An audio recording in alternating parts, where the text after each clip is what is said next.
DPRD Badung menggelar rapat paripurna masa persidangan ketiga tahun 2018 di ruang sidang utama Gosana DPRD Badung. Rapat mengagendakan penetapan APBD 2019, Perda tentang pencabutan Peraturan Daerah Nomor 29 Tahun 2013 tentang Lembaga Perkreditan Desa, Pengarus Utamaan Gender, dan Perda tentang penyertaan modal daerah pada Perusahaan Umum Daerah Pasar Mangugiri Sedana.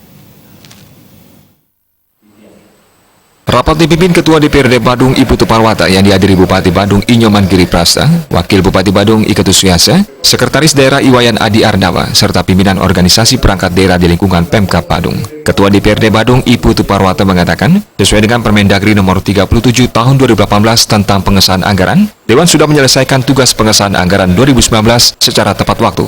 Pengesahan APBD 2019 sudah melalui rapat antara eksekutif dan legislatif dan merupakan keputusan bersama dengan menyesuaikan kembali keputusan prioritas untuk masyarakat berdasarkan potensi pendapatan yang dimiliki Badung.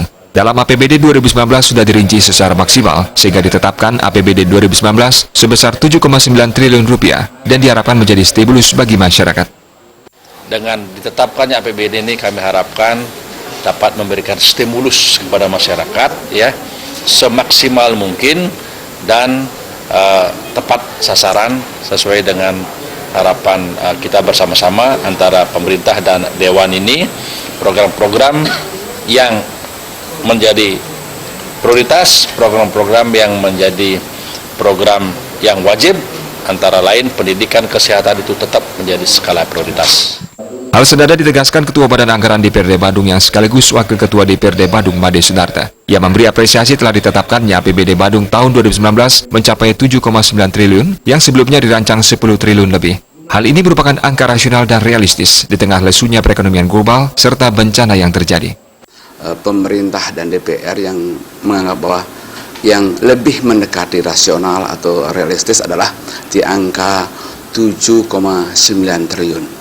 Tentu ada beberapa program kegiatan yang sifatnya mungkin yang sifatnya dapat ditunda atau tidak urgent atau tidak prioritas, itu barangkali pemerintah dan DPR melakukan yang namanya rasionalisasi misalnya menjadi multi years atau menunda di tahun berikutnya.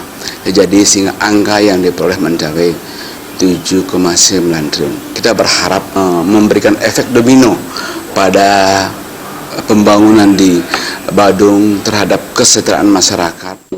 Bupati Badung Nyoman Giri Prasta menyatakan, postur APBD Badung tahun 2019 pendapatan daerah ditetapkan sebesar 7,7 triliun rupiah lebih dengan belanja daerah sebesar 7,9 triliun rupiah lebih. Dari besaran APBD tersebut, belanja publik sebesar 76,34% dan belanja aparatur sebesar 23,66%, anggaran pendidikan 20,12% dan kesehatan 11,56%. Ini membuktikan anggaran APBD Badung pro rakyat. Nah, ini salah satu bukti nyata, ini sudah kerja dengan baik, terjadi sinkronisasi antara eksekutif dengan legislatif. Dari semua ini, bahwa 76% itu kita pergunakan untuk rakyat Badung, untuk masyarakat Badung. 23% itu adalah untuk belanja aparatur. Nah, ini sudah format APBD yang betul-betul pro rakyat. Selanjutnya, dokumen Ramperda yang telah ditandatangani akan dikirim ke Pemprov Bali untuk diverifikasi. Setelah itu diserahkan ke Setda Badung untuk dijadikan lembaran daerah.